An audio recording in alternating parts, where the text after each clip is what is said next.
Hello everyone, সকলের জন্য রইল বৈশাখী শুভেচ্ছা। আসলে এটা একটা লেট আপলোড, সেজন্য পয়লা বৈশাখটা আর বলতে পারলাম না। তো পয়লা বৈশাখের দিন গিয়েছিলাম দিভাইদের বাড়িতে। হঠাৎ করেই প্ল্যান হয়ে গেল, একেবারেই আগে ঠিক ছিল না। হঠাৎ করেই প্ল্যান হয়ে গেল, চলো আমরা একটুখানি আজকে না হয় ফ্যামিলি লাঞ্চ করব, করে দিনটাকে আমরা সেলিব্রেট করব। তো বুঝতেই পারছো আজকে দিনটা ছিল পয়লা বৈশাখ। তো যেমন ভাবা অমনি কাজ, চলে গেছিলাম রুবি আর্সেনাল যেটা রয়েছে ওই আর্সেনালে চলে গেছিলাম। তো সেদিন বুঝতে পারছো যে কতটা রাশ থাকতে পারে, ততটাই ছিল। যদিও আমরা আগে ফোনে বুক করে নিয়েছিলাম, কিন্তু সেদিন বুঝতেই পারছো মানে first come come first serve সেরকম একটা ব্যাপার।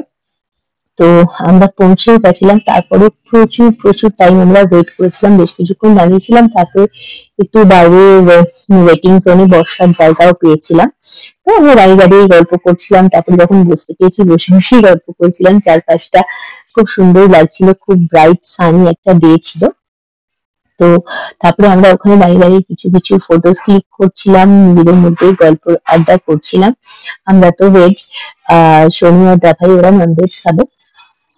তো আমরা প্রথমে একটা জায়গায় বসেছিলাম, মানে এখন দেখো যে জায়গাটা বসে রয়েছি, তারপরে আমরা জায়গাটা চেঞ্জ করে নিয়েছিলাম। মানে আমরা যখন ঢুকেছিলাম তখন মানে প্রচন্ড রাশ চলছে অনেকক্ষণ ধরে। এই দিনটাই এরকম ছিল, প্রচন্ড রাশ থাকারই কথা।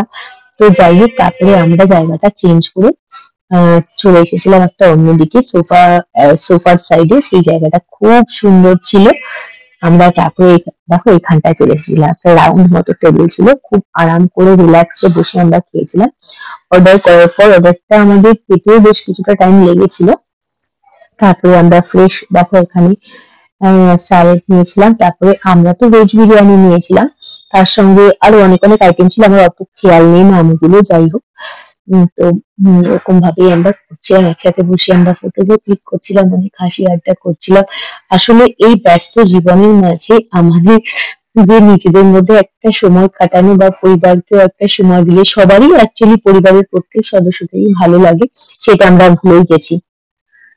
বাড়িতেও যখন আমরা থাকি তখন যে যার মতো আলাদা করে যার যখন টাইমের সুবিধে তখন আমরা খেয়ে নিই।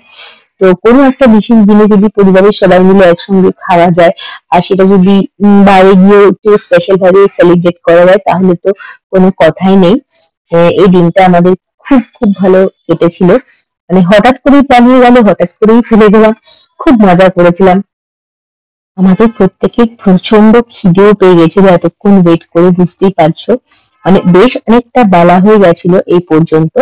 তারপরে আমাদের যখন খাবারগুলো সার্ভ করা হচ্ছে, তখন মনে হচ্ছে বাবা কতক্ষণে খাবো, খাবারের উপর পুরো মোটামুটি আমরা ঝাঁপিয়ে পড়েছিলাম।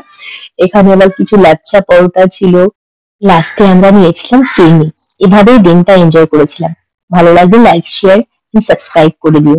দেখা হবে অন্য কোনো একটা ব্লগে। Till then take care and by.